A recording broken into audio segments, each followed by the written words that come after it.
ચાલુ છે। સોમવારથી ચાલી રહેલો વરસાદ હજુ પણ બંધ થવાનું નામ નથી લઈ રહ્યો। હવામાન વિભાગે મુંબઈ, થાણે અને રાયગઢ માટે રેડ એલર્ટ આપવામાં આવ્યું છે। આ સાથે ભારે વરસાદને કારણે મુંબઈના ઘણા વિસ્તારો પાણીમાં ગરકાવ થઈ ગયા છે। રસ્તાઓ પર કમર સુધી પાણીથી ભરાઈ ગયા છે। ભારે વરસાદને કારણે જનજીવન સંપૂર્ણપણે ખોરવાઈ ગયું છે। મુંબઈની બધી શાળાઓ અને કોલેજો આજે બંધ રાખવામાં આવી છે। આ સાથે બધી સરકારી અને ખાનગી કચેરીઓ પણ બંધ રાખવામાં આવી છે। ખાસ કરીને મુંબઈમાં એનડીઆરએફની 5 ટીમો તૈનાત કરવામાં આવી છે। પ્રવાસીઓ માટે બધી ચોપાટી બંધ કરવામાં આવી છે અને સાથે સાથે જુહુ, વર્સોવા, અક્સા અને ગોરાઈ દરિયા કિનારાઓ પણ ખાલી કરાવવામાં આવ્યા છે। હવામાન વિભાગે 21 ઓગસ્ટ સુધી ભારે વરસાદની આગાહી કરી છે। તો વરસાદને કારણે યાતાયાત પણ ખરાબ રીતે પ્રભાવિત થયો છે। ટ્રેન અને ફ્લાઇટની અવરજવર પણ પ્રભાવિત થઈ છે। મુંબઈના મોટાભાગના રસ્તાઓ 2 થી 4 ફૂટ સુધી પાણીથી ભરાઈ ગયા છે। મુંબઈમાં અંધેરી સબવે પણ પાણીમાં ભરાઈ જવાના કારણે બંધ કરવામાં આવ્યો છે। ઘણા અંડરબ્રિજ પણ પાણીમાં ગરકાવ થઈ ગયા છે। મુંબઈમાં લોકલ ટ્રેન સેવા પણ વરસાદને કારણે પ્રભાવિત થઈ છે।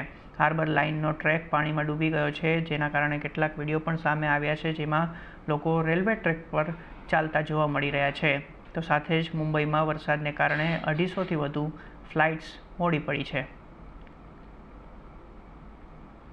તો અંધેરી સબવે પણ પાણીમાં ભરાવાના કારણે બંધ કરી દેવામાં આવ્યો છે। સંવાદદાતા વિવેક ગુપ્તાએ અંધેરી સબવે પર પહોંચીને ત્યાંની પરિસ્થિતિની જાણકારી આપી। આવો જોઈએ।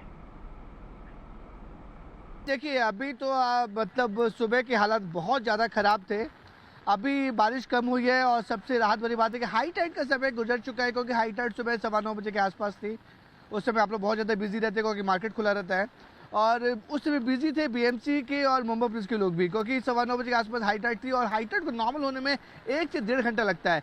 उस समय बहुत ज़्यादा तेज़ बारिश हो रही थी, क्योंकि हाई टाइड का जो समय होता है उस समय समंदर का पानी भी और जो पानी भरा रहता है वो पानी सड़कों पे आ जाता है, जिसकी वजह से जलभराव हो गया पूरे मुंबई शहर में। जो लोरन इलाके वहाँ पे काफ़ी ज़्यादा जलभराव हो गया। इस समय मुंबई की अंधेरी में है, यहाँ पे सबवे पिछले 6 घंटे से बंद है। तस्वीरें मैं आपको दिखाना चाहूँगा। ये देखिए, मुंबई पुलिस के जो लोग हैं वो अभी भी यहाँ पे मौजूद हैं।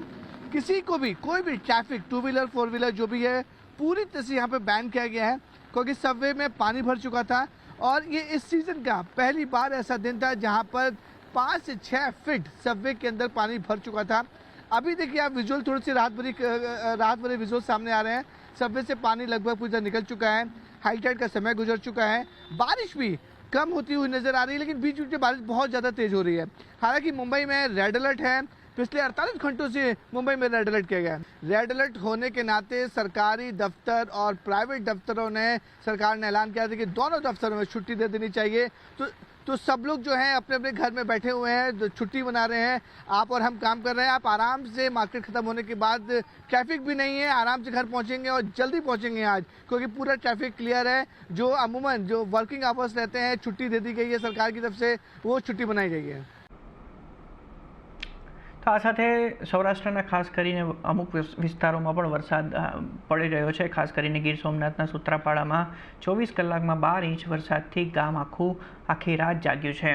ખાસ કરીને અહીં મેઘરાજાએ એવી ધડબડાટી બોલાવી કે માત્ર 24 કલાકમાં 12 ઇંચથી વધુ વરસાદ ખાબકી ગયો છે। ગાજવીજ સાથે મેઘરાજાએ તોફાની બેટિંગ કરતા વેરાવળ, ગીરગઢડા, કોડીનાર, તાલાલા, ઉના અને સૂત્રાપાડાના પ્રક્ષાવાડા સહિતના શહેરો બેટમાં ફેરવાઈ ગયા છે। 24 કલાકથી અવિરત વરસાદ પડતા સ્થળ જ્યાં જુઓ ત્યાં જળ જોવા મળી રહ્યું છે। ખાસ કરીને અને આકાશમાંથી એવું આક્રમણ થયું છે કે સૂત્રાપાડાના પ્રશ્નવાડા ગામમાં નીચાણવાળા વિસ્તારો ડૂબી ગયા છે। તો 200થી વધુ ઘરમાં પાણી ભરાઈ ગયા છે। ઘરોમાં વરસાદી પાણી ઘૂસી જતાં લોકોને ભારે હાલાકીનો સામનો કરવો પડ્યો છે। ગીર સોમનાથ જિલ્લામાં મોડી રાત્રે મેઘરાજાએ ધમાકેદાર બેટિંગ કરી હતી અને તેમને કારણે સૂત્રાપાડા પંથકના જે કેટલાક ગામડાઓ છે ત્યાં જળબંબાકારની સ્થિતિ છે નિર્માણ પામી છે। જોઈ શકાય છે આ જે સૂત્રાપાડા તાલુકાનું પ્રશ્નાવડા ગામ છે। પ્રશ્નાવડા ગામની અંદર મોડી રાત્રે જે પ્રમાણે વરસાદ પડ્યો હતો અને ત્યારબાદની આ પરિસ્થિતિ છે તે સર્જાઈ છે। જોકે પાણી થોડા ઓસર્યા છે, પરંતુ અહીંના લોકો છે તે હજુ પણ ગોઠણસમા પાણી છે તેમની અંદરથી પસાર થઈ રહ્યા છે। ત્યારે અહીંના કેટલાક લોકો છે, સ્થાનિકો છે, તેઓ સાથે આપણે વાત કરીશું કે કઈ રીતના રાત્રિ પસાર કરી હતી, કેવો વરસાદ હતો। જી સાહેબ, આપનો પરિચય અને રાત્રિના કેવો વરસાદ હતો, કઈ રીતે લોકોએ પોતાની રાત વિચારી? રાત્રિના બહુ પરિસ્થિતિ ખરાબ હતી. વરસાદ વિરામ લીધો, બાકી વરસાદ વિરામ ના લે તો આમાં કોઈ જાનહાનિ થાય. હાલમાં કોઈ જાનહાનિ થઈ નથી. આ રાત બહુ ખરાબ વીતી છે અને પાણીનો બહુ નિકાસ. 4 વાગે અમે મુલાકાત લીધી હતી તો 4 વાગે બહુ ગંભીર હાલત ખરાબ હતી અમારે. બરાબર, લોકો બધે અમુકના ટેકા લઈને એકબીજાને ઘેરે ભાગી ગયા હતા.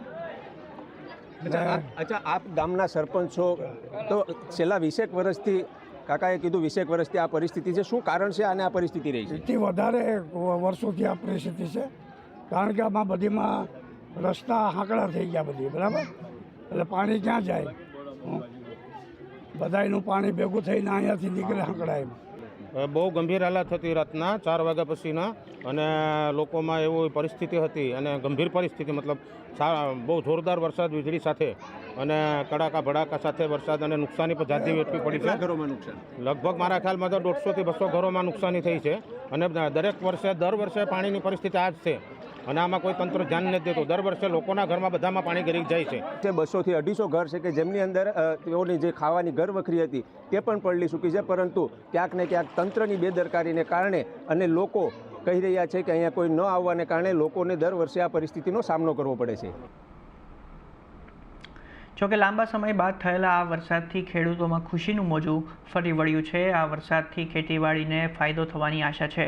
24 કલાક સુધી અવિરત આકાશમાંથી પાણીનો ધોધ વહેતા સૂકા થયેલા ખેતરો એક ઝાટકે નદી બની ગયા છે. 24 કલાક પહેલાં જે ખેડૂતો વરસાદ પડે તેવી પ્રાર્થના કરતા હતા તે ખેડૂતો હવે તેમના ખેતરોમાંથી પાણી ઝડપથી ઓસરે તેવી પ્રાર્થના કરવા લાગ્યા છે. મેઘરાજાએ મન મૂકીને હેત વરસાવતા ખેતરો તરબોળ થઈ ગયા છે અને મુરઝાતા પાકોને જીવનદાન મળ્યું છે. ઘણા લાંબા સમયથી વરસાદની રાહ જોવાતી હતી તે કુદરતે અમારી તમન્ના પૂરી કરી. ખેડૂત મિત્રો પણ ઘણા ખુશ થયા છે. ખેડૂત માટે ઘણું સારો સંતોષદાયક વરસાદ થઈ ગયો છે અને બહુ સારી પરિસ્થિતિ છે. ને હવે અત્યારે તો એવું નક્કી થાય છે કે ભવિષ્યમાં આ મગફળી પછી ઘઉં પણ લેવાશે, અડદ પણ લેવાશે. તો આ સાથે માંગરોળથી કેશોદને જોડતો રોડ પણ પાણીમાં ગરકાવ થયો છે. વરસાદ એવો પડ્યો કે આ રોડ અને આસપાસના ખેતરો નદી બની ગયા છે. રોડ પર એટલું પાણી ભરાયું કે વાહનોની રફતાર પર બ્રેક લાગી ગઈ. 4 કલાકમાં 4 ઇંચથી વધુ વરસાદ પડતા ખાસ કરીને વલ્લભગઢ નજીક ખેતરોમાંથી પાણી રસ્તા પર ફરી વળ્યા છે.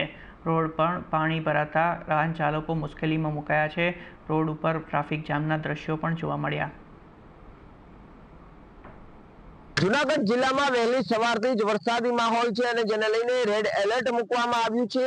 આ સીધા જ દ્રશ્યો છે આ કેશોદ માંગરોળ હાઈવેના, કે જ્યાં વહેલી સવારે ધોધમાર વરસાદના કારણે જે ખેતરોના પાણી છે તે રસ્તા ઉપર ફરી વળ્યા છે. 4 કલાકની અંદર 4 ઇંચ જેટલો વરસાદ છે તે જૂનાગઢ ના જે આ કેશોદ થી માંગરોળ છે રોડ છે ત્યાં ભરાયા હતા. માંગરોળની અંદર 4 કલાકમાં 4 ઇંચ વરસાદ નોંધાયો છે. બીજી તરફ આ હાઈવે ઉપર પાણી ભરાતા આ જે વાહન ચાલકો છે તેને પારાવાર મુશ્કેલીનો સામનો કરવો પડી રહ્યો છે. બીજી તરફ સીધા ખેતરના દ્રશ્યો બતાડવાનો પ્રયાસ કરીશ કે જે ખેતરોમાં પણ હાલ પાણી ભરાયું છે, એટલે કે જે પાક નિષ્ફળ જવાની ભીતિ પણ સેવાઈ રહી છે. હાલ આ જે બોર્ડ દેખાઈ રહ્યું છે અહીં કે કેટલા ફૂટ પાણી હતું, જે કલાક પહેલા 2 ફૂટ જેટલું પાણી રસ્તા ઉપર હતું અને હાલ આ વરસાદે વિરામ લેતા ખાસ કરીને પાણી ઓસરવાનું શરૂ થયું છે. કલાક સુધી આ રસ્તો બંધ થઈ ગયો હતો કેશોદ માંગરોળ રોડ, પરંતુ હાલ રાબેતા મુજબ આ રસ્તો શરૂ થઈ ગયો છે, પરંતુ હજુ પણ રસ્તા ઉપર પાણી ભરાયા છે અને જેના કારણે વાહન ચાલકોને પારાવાર મુશ્કેલીનો સામનો કરવો પડી રહ્યો છે. તો આ સાથે કચ્છ પંથકમાં પણ કડાકા ભડાકા સાથે ત્રાટક્યો છે વરસાદ. લખપત, અબડાસા સહિતના વિસ્તારોમાં વરસાદી માહોલ સર્જાયો છે. આસ્થાના કેન્દ્ર માતાના મઢ ખાતે પણ મેઘરાજાએ મહેર વરસાવી. સવારથી જ કચ્છના લખપત તાલુકામાં વરસાદી માહોલ છવાયો. માતાના મઢ ઉપરાંત રવાપર, દયાપર, મોટી ચેરમાં ધોધમાર વરસાદ નોંધાયો. ઉપરાંત નખત્રાણાના ઘડાણી, વાલકામાં પણ ખેડૂતો પર આકાશી હિત વરસ્યું. રવાપરમાં વરસાદને કારણે ગામની શેરીઓમાં પાણી વહેવા લાગ્યું. છેલ્લા લાંબા સમયથી અહીં ખેડૂતો સારા વરસાદની રાહ જોઈને બેઠા હતા, પરંતુ હવે બરાબરનો વરસાદી માહોલ જામતા ખેડૂતો ચિંતા મુક્ત બન્યા. હજુ પણ કચ્છ સહિત સમગ્ર ગુજરાતમાં સારા વરસાદની આગાહી છે. આથી ખેડૂતોની રવિ સિઝન માટે પણ તળ ઊંચા આવે એટલા વરસાદની આશા છે. આ તરફ લખપતમાં વરસાદે જમાવટ કરી. માતાના મઢ તેમજ GMDC સહિતના વિસ્તારમાં ધોધમાર વરસાદ વરસ્યો. રવાપરમાં પણ વરસાદ પડતા શેરીઓમાં પાણી વહેતા થયા. આ પંથકમાં લાંબા સમય બાદ વરસાદ પડતા ગામડાઓમાં ઠંડક પ્રસરી હતી. આ તરફ પશ્ચિમ કચ્છમાં મેઘરાજા મહેરબાન થયા. લખપત, અબડાસા, નખત્રાણા વિસ્તારમાં વરસાદ વરસ્યો. અબડાસાના મોથાળમાં વરસાદી પાણી વહી નીકળ્યા તો તાલુકાના રાતા તળાવ, આરીખણા, નરેડી સહિતના વિસ્તારોમાં પણ વરસાદ વરસ્યો. નખત્રાણાના ઉખેડા, નિરોણા, બીબર, લાખિયારી વીરા, દેશલપર, ગુંતલી, કોટડા, ખુંભડીમાં ધોધમાર વરસાદથી રોડ પર પાણી વહી નીકળ્યા.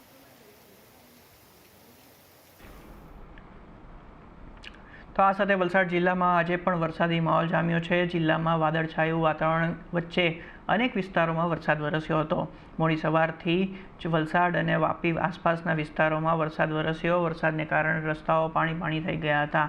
વાપી, વલસાડ સહિત જિલ્લાના ધરમપુર, પારડી અને ઉમરગામના પણ કેટલાક વિસ્તારોમાં છૂટો છવાયો વરસાદ પડ્યો છે. વરસાદ ખેતીના પાકને અનુકૂળ હોવાથી ખેડૂતોમાં ખુશીનો માહોલ જોવા મળ્યો. વાપી સહિત સમગ્ર વલસાડ જિલ્લામાં આજે સવારથી જ વરસાદી માહોલ જામ્યો છે. જિલ્લાના તમામ તાલુકાઓમાં આજે સાર્વત્રિક વરસાદ જોવા મળી રહ્યો છે. વાપીમાં સવારથી જ ધોધમાર વરસાદને કારણે વાપી શહેરના રસ્તાઓ પાણી થઈ ગયા છે. અહીંયા આગળથી આથી નોકરી ધંધે જતા લોકો અને શાળાએ જતા બાળકો પણ પરેશાનીમાં મુકાયા હતા. મહત્વપૂર્ણ છે કે હવામાન વિભાગે પણ વલસાડ જિલ્લામાં ભારે વરસાદની આગાહી કરી છે. પરિણામે છેલ્લા 2 દિવસથી જિલ્લામાં વાદળછાયા વાતાવરણ વચ્ચે વરસાદ વરસી રહ્યો છે. જોકે ગઈ રાતથી જ જિલ્લામાં વરસાદનું જોર વધ્યું છે અને વાપીની સાથે વલસાડ શહેર, ઉમરગામ તાલુકો, કપરાડા, ધરમપુર અને પારડી તાલુકામાં પણ નોંધપાત્ર વરસાદ વરસ્યો છે. આમ વરસી રહેલો વરસાદ ખેતીના પાકને અનુકૂળ હોવાથી ખેડૂતોમાં ખુશી છે, પરંતુ શહેરી વિસ્તારમાં સતત વરસાદને કારણે જનજીવન પ્રભાવિત થઈ રહ્યું છે. હજુ પણ આગામી સમયમાં જિલ્લામાં ભારે વરસાદની આગાહી છે. આથી વલસાડ જિલ્લા વહીવટીતંત્ર એલર્ટ મોડ પર છે. તો આ સાથે ગુજરાતમાં એક સાથે 5 વરસાદી સિસ્ટમ સક્રિય થશે. આજથી 2 દિવસ રાજ્યમાં અત્યંત ભારે વરસાદ સાથે રેડ એલર્ટ જાહેર કરવામાં આવ્યું છે. રાજ્યના ઘણા ભાગોમાં અત્યંત ભારે વરસાદ થઈ શકે છે. આવતીકાલે સુરત, નવસારી, વલસાડ ઉપરાંત દમણ અને દાદરાનગર હવેલીમાં રેડ એલર્ટ છે, જ્યારે પંચમહાલ, દાહોદ અને દક્ષિણ ગુજરાતના ભાગોમાં ઓરેન્જ એલર્ટ આપવામાં આવ્યું છે. તો ઉત્તર ગુજરાતના ભાગોમાં યલો એલર્ટ છે અને આગામી 5 દિવસ ગાજવીજ સાથે વરસાદ વરસવાની આગાહી કરવામાં આવી છે. આગામી 5 દિવસ માછીમારોને દરિયો ન ખેડવા પણ सूचना આપવામાં આવી છે. 19 अगस्त से लेकर 25 अगस्त तक गुजरात की दोनों क्षेत्रों में ही जो सौराष्ट्र कच्छ रीजन और गुजरात रीजन दोनों क्षेत्रों में ही हल्का से मध्यम बरसात का संभावना रहेगा. और अगले 2 दिन दोनों क्षेत्रों में heavy to very heavy with extremely heavy rainfall red warning के साथ दिया गया है. और उसके आगे गुजरात रीजन में 21 अगस्त को very heavy rainfall orange warning के साथ दिया गया है. और 22 से लेकर 25 अगस्त तक हेवी रेनफॉल वार्निंग का इशू हुआ है येलो वार्निंग के साथ. और हमारा जो सौराष्ट्र कच्छ में वेरी हेवी रेनफॉल अगले 2 दिन मतलब 21 और 22 अगस्त के लिए दिया गया है. 23, 24, 25 के लिए हेवी रेनफॉल वार्निंग दिया गया है येलो वार्निंग के साथ.